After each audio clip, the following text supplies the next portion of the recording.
കർത്താവ് എപ്പോഴും എൻ്റെ കൺമുൻപിലുണ്ട്. അവിടുന്ന് എൻ്റെ വലതുഭാഗത്തുള്ളത് കൊണ്ട് ഞാൻ കുലുങ്ങുകയില്ല.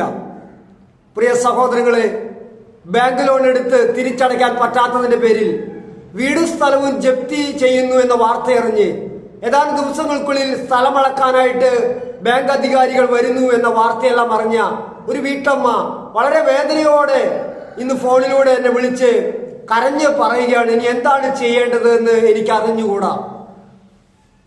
എന്നെ കേൾക്കുന്ന പ്രിയ സഹോദരങ്ങളെ, നമ്മുടെ എല്ലാവരുടെയും ജീവിതത്തിൽ ഇതുപോലുള്ള ക്രൈസിസുകൾ, പ്രശ്നങ്ങൾ നമ്മെ അലട്ടുന്നുണ്ട്.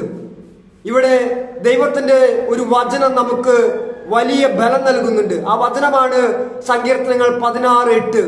കർത്താവ് എപ്പോഴും എൻ്റെ കൺമുൻപിലുണ്ട്, അവിടുന്ന് എൻ്റെ വലതുഭാഗത്തുള്ളത് കൊണ്ട് ഞാൻ കുലുങ്ങുകയില്ല. പഴയ നിയമ പുസ്തകം 2 ദിനവൃത്താന്തം 20-ാം അധ്യായത്തിൽ ഇസ്രായേലിന്റെ രാജാവായ യഹോഷാഫാത്തിനോട് യുദ്ധം ചെയ്യാനായി 3 രാജാക്കന്മാർ, 3 രാജ്യങ്ങൾ ഒരുമിച്ച് വരികയാണ്. ഇതറിഞ്ഞ യഹോഷാഫാത്ത് രാജാവ് കർത്തൃസന്നിധിയിൽ മുട്ടുകുത്തി ദൈവത്തോട് പ്രാർത്ഥിക്കുന്ന ഒരു പ്രാർത്ഥനയുണ്ട്. 2 ദിനവൃത്താന്തം 20:12. കർത്താവേ, ഞാൻ അശക്തനാണ്, എന്താണ് ചെയ്യേണ്ടതെന്ന് എനിക്ക് അറിഞ്ഞുകൂടാ. പ്രിയരെ, പൊട്ടിക്കരഞ്ഞ് സ്തുതിച്ച് യഹോഷാഫാത്ത് പ്രാർത്ഥിച്ചപ്പോ ദൈവത്തിന്റെ ആത്മാവ് ഇറങ്ങി വന്നു. വന്ന 3 രാജാക്കന്മാരും പടയാളികളും പരസ്പരം അന്താളിച്ചു പോയി, അന്ധതയിലായി. അവർ പരസ്പരം കലഹിച്ചും യുദ്ധം ചെയ്തും അവർ തോറ്റു തുന്നപ്പാടി തിരിച്ചുപോയി. ഇസ്രായേലിന്റെ രാജാവായ യഹോഷാഫാത്തിന് തൊടാൻ പോലും അവർക്ക് പറ്റിയില്ല. ഇസ്രായേലിന്റെ ഒരു മക്കൾക്കും ഒരു കോട്ടവും ഒരു തകർച്ചയും ഒരു മരണഭയവും ഉണ്ടായില്ല.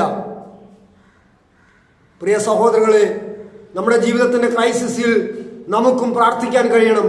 കർത്താവെ, ഞാൻ അശക്തനാണ്, എന്താണ് ചെയ്യേണ്ടതെന്ന് എനിക്ക് അറിഞ്ഞുകൂടാ. ദൈവത്തിന്റെ ആത്മാവ് നമ്മോട് പറയും, ഞാൻ തന്നെ നിന്റെ വലതു ഭാഗത്തുണ്ട്, നീ കുലുങ്ങിപ്പോകാൻ ഞാൻ അനുവദിക്കില്ല, ഞാനാണ് നിന്റെ ദൈവം, ഞാൻ നിന്നോട് കൂടെയുണ്ട്. ഒരിക്കൽ കൂടെ നമുക്ക് ഈ വചനഭാഗം ചിന്തിക്കാം.